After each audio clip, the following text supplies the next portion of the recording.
Bomb ಇಟ್ಟಿದ್ದೇವೆ ಅಂತ ಹೇಳಿ ಕರೆಗಳು ಬಂದಿದ್ದು, ಮೇಲ್ ಬಂದಿದ್ದನ್ನು ನಾನು ಈ ಸಂದರ್ಭದಲ್ಲಿ ಸ್ಮರಿಸ್ಕೊಳ್ತೇನೆ. ಅದೇ ರೀತಿ ಈಗಲೂ ಕೂಡ ಬಂದಿರತಕ್ಕಂಥದ್ದನ್ನು ನಾವು ವೆರಿಫೈ ಮಾಡ್ತೇವೆ. ಎಲ್ಲ ಶಾಲೆಗಳು ಯಾವುದಕ್ಕೆ ಶಾಲೆಗಳಿಗೆ ಕರೆ ಬಂದಿದೆ, ಮೇಲ್ ಬಂದಿದೆ, ಅದನ್ನೆಲ್ಲ ವೆರಿಫೈ ಮಾಡ್ತೀವಿ. ಯಾವುದನ್ನು ನಾವು ಲಘುವಾಗಿ ತಗೊಳ್ಳೋದಕ್ಕೆ ಹೋಗೋದಿಲ್ಲ. ಯಾಕೆಂದರೆ ಯಾವ ಶಾಲೆಯಲ್ಲಿ ನಿಜವಾಗೂ ಅಂತ ಘಟನೆ ನಡೆದಿದೆ ಅನ್ನೋದು ಗೊತ್ತಿರೋದಿಲ್ಲ. ಹಾಗಾಗಿ ಎಲ್ಲವನ್ನೂ ವೆರಿಫೈ ಮಾಡ್ತಾರೆ. ತಪಾಸಣೆ ಆಗ್ತಿದೆಯಾ ಸರ್? ಶುರು ಮಾಡ್ತಾರೆ. ಇದೇ ತರ ಬಂದ ಮೇಲೆ ರಾಮೇಶ್ವರಂ ಬಾಂಬ್ ಬ್ಲಾಸ್ಟ್ ಆಗಿತ್ತು. ಇಲ್ಲ, ಈಗ ವೆರಿಫೈ ಮಾಡೋಕ್ಕೆ ಚಾಲೂ ಮಾಡಿದ್ದಾರೆ, ವೆರಿಫೈ ಮಾಡ್ತಾರೆ. ಸರ್, ಯಾದಗಿರಿ ಶಾಸಕರ ಮೇಲೆ ಒಂದು ಆರೋಪ ಬಂದಿದೆ ಸರ್. ಏನಂತಂದು ಹೇಳಿದ್ರೆ ಡಿವೈಎಸ್ಪಿ ಅವರನ್ನ ರಿಪೋರ್ಟ್ ಮಾಡ್ಕೊಳಕ್ ಬಿಡ್ತಾ ಇಲ್ಲ, ದುಡ್ಡು ಕೇಳ್ತಾ ಇದ್ದಾರೆ. ಗೊತ್ತಿಲ್ಲ ನನಗೆ. ನಾನು ನಿನ್ನೆನೂ ಕೂಡ ಯಾರೋ ನನಗೆ ಪ್ರಶ್ನೆ ಮಾಡಿದರು. ನಾನು ಮಾಹಿತಿ ತಗೊಂಡು ಅದನ್ನು ವೆರಿಫೈ ಮಾಡ್ತೀನಿ. ನಮ್ಮ ADG L&O ಇದ್ದಾರೆ, ಅವ್ರಿಗೆ ಮಾಹಿತಿ ಇರುತ್ತೆ. ಅಡ್ಮಿನಿಸ್ಟ್ರೇಟಿವ್ ADG ಇರ್ತಾರೆ, ಅವ್ರಿಗೆ ವೆರಿಫೈ ಮಾಡಿಸ್ತೀನಿ ಇವತ್ತು. ಭೈರತಿ ಬಸವರಾಜ್ ನೋಟಿಸ್ ಇಶ್ಯೂ ಆಗಿದೆ ಸರ್. ಈ ಪ್ರಕರಣದಲ್ಲಿ ಬಂಧಿಸಬೇಕಾದಂಥದ್ದಲ್ವಾ ಇದು ಕೊಲೆ ಪ್ರಕರಣದ ಆರೋಪ? ಇಲ್ಲ, ಈಗ ಅವ್ರನ್ನ ನೋಟಿಸ್ ಕೊಟ್ಟಿದ್ದಾರಂತೆ. ನನಗೆ ಬಂದ ಮಾಹಿತಿ ಪ್ರಕಾರ ಅವರಿಗೆ ನೋಟಿಸ್ ಕೊಟ್ಟಿದ್ದಾರೆ. ನೋಟಿಸ್ ಕೊಟ್ಟು ಅವರ ಸ್ಟೇಟ್ಮೆಂಟನ್ನು ರೆಕಾರ್ಡ್ ಮಾಡ್ಕೊಳ್ತಾರೆ. ಯಾಕೆಂದರೆ ಅವರು ಕನ್ಫ್ಯೂಷನ್ ಇದೆ. ಅವರು ಕಂಪ್ಲೇಂಟ್ ಕೊಟ್ಟವರು ಇಲ್ಲ, ಅವ್ರನ್ನ ಹೆಸರು ಸೇರಿಸಲೇಬೇಕು ಅಂತ ಒತ್ತಾಯ ಮಾಡಿ ಅವರು ಇನ್ವಾಲ್ವ್ ಆಗಿದ್ದಾರೆ ಅಂತ ಹೇಳಿದ ಮೇಲೆ ಅವ್ರ ಹೆಸರನ್ನು ಕೂಡ ಸೇರಿಸಿದ್ದಾರೆ. ಈಗ ಹೊಸದಾಗಿ ಅವರು ಇಲ್ಲ, ಅವರೇನು ಇನ್ವಾಲ್ವ್ ಆಗಿಲ್ಲ, ಅವ್ರ ಹೆಸರು ಸೇರಿಸ್ಬೇಡಿ ಅಂತ ಅವರೇ ಹೇಳಿದ್ದಾರೆ ಅಂತ ಕೇಳಿದೆ. ಹಾಗಾಗಿ ಅದಕ್ಕೆ ನಾವು ಏನೇ ಇರಲಿ ಅವರು ಒಂದು ಸಾರಿ ಕೊಟ್ಟ ಮೇಲೆ ಅವ್ರನ್ನ ಕರಿಬೇಕು ಅಂತೇಳಿ ಅವ್ರ ಪ್ರೊಸೀಜರ್ ಪ್ರಕಾರ ಮಾಡ್ತಾ ಇದ್ದಾರೆ. ಸರ್, ಇದು ನಿಮ್ಮ ರಾಜ್ಯ ಕಾಂಗ್ರೆಸ್ ಸರ್ಕಾರದ ಮೇಲೆ ಆರೋಪವನ್ನು BJP ನಾಯಕರು ಮಾಡ್ತಾ ಇದ್ದಾರೆ. ದುರುದ್ದೇಶದಿಂದ, ಷಡ್ಯಂತ್ರದಿಂದ ಬಸವರಾಜ್ ಅವರಿಗೆ ಇಂತಹ ಪ್ರಕರಣದಲ್ಲಿ ಸಿಲುಕಿಸಲಾಗ್ತಿದೆ ಅಂತ ಸರ್. ನೋಡಿ, BJPಯವರು ಇದೇನು ಹೊಸದೇನಲ್ಲ. ಯಾವುದಾದ್ರೂ ಇಂಥ ಘಟನೆಗಳಾದಾಗ ಸ್ವಾಭಾವಿಕವಾಗಿ ಕಾಂಗ್ರೆಸ್ನವ್ರನ್ನ ದೂಷಣೆ ಮಾಡ್ತಾರೆ.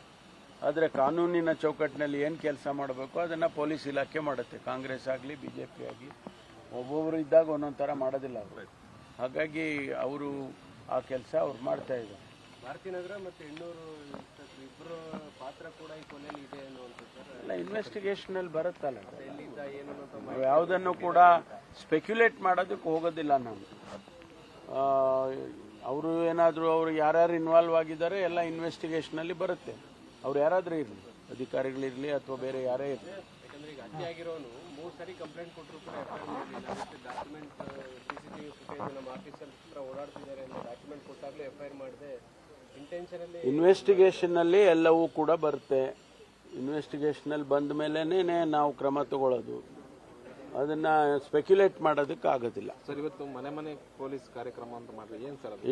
ಇದು ಬಹಳ ಒಂದು ವಿನೂತನವಾದ ಕಾರ್ಯಕ್ರಮ.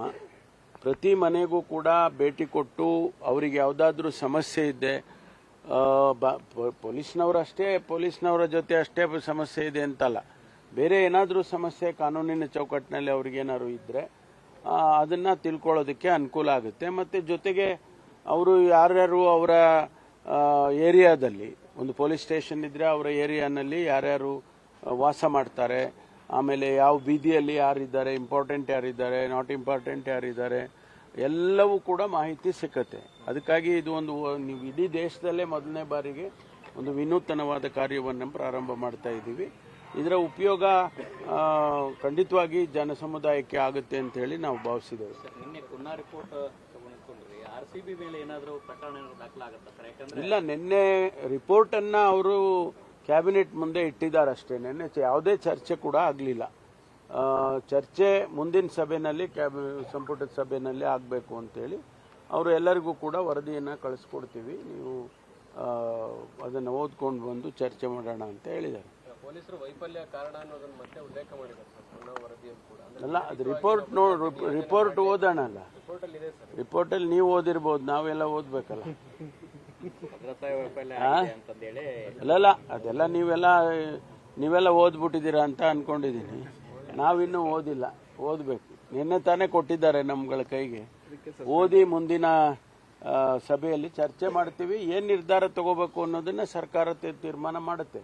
ಮಲ್ಲಿಕಾರ್ಜುನ್ ಖರ್ಗೆ ಅವರು ಒಂದು ಪತ್ರ ಬರೆದಿದ್ದಾರೆ ಮುಖ್ಯಮಂತ್ರಿಗಳು. ಅಂದ್ರೆ ಮುಂಬಡ್ತಿ ನೀಡುವಂತ ವಿಚಾರಕ್ಕೆ ಸಂಬಂಧಪಟ್ಟಾಗೆ SC/ST ನೌಕರರಿಗೆ ಬೇಕು ಅಂತಲೇ ವಂಚನೆ ಮಾಡ್ತಾ ಇದ್ದಾರೆ. ನಿಯಮ ಇದ್ರೂ ಕೂಡ ಅದನ್ನು ಮೀರಿ ಇಲ್ಲ. ಈಗ ನೋಡಿ, ಈ ಪ್ರಮೋಷನ್ಸ್ ಮೇಲೆ ಪ್ರಮೋಷನ್ಸ್ದು ನಿಂತಿರೋದೇನಕ್ಕೆ ಅಂದರೆ ಒಳ ಮೀಸಲಾತಿ ಸಂಪೂರ್ಣ ಆಗಬೇಕು ಅಂತೇಳಿ ರಿಕ್ರೂಟ್ಮೆಂಟ್ನ ಕೂಡ ನಿಲ್ಲಿಸಿದ್ದಾರೆ. ಅದೇ ಪ್ರಕಾರ ಪ್ರಮೋಷನ್ಸ್ ಅನ್ನು ನಿಲ್ಲಿಸಿದ್ದಾರೆ. ಒಂದು ಬಾರಿ ಆ ಒಳ ಮೀಸಲಾತಿ ವಿಚಾರ ಸಂಪೂರ್ಣವಾಗಿ ತೀರ್ಮಾನ ಆದರೆ ಸರ್ಕಾರ ಅದಕ್ಕೆ ಒಂದು ತೀರ್ಮಾನಕ್ಕೆ ಬಂದರೆ ಅದಾದಮೇಲೆ ರೆಕ್ರೂಟ್ಮೆಂಟ್ ಜೊತೆಗೆ ಪ್ರಮೋಷನ್ಸ್ನಲ್ಲಿ ರಿಸರ್ವೇಷನ್ಸು ಇದೆಲ್ಲ ಮೊದಲಿನಂತೆ ಆಗುತ್ತೆ. Thank you.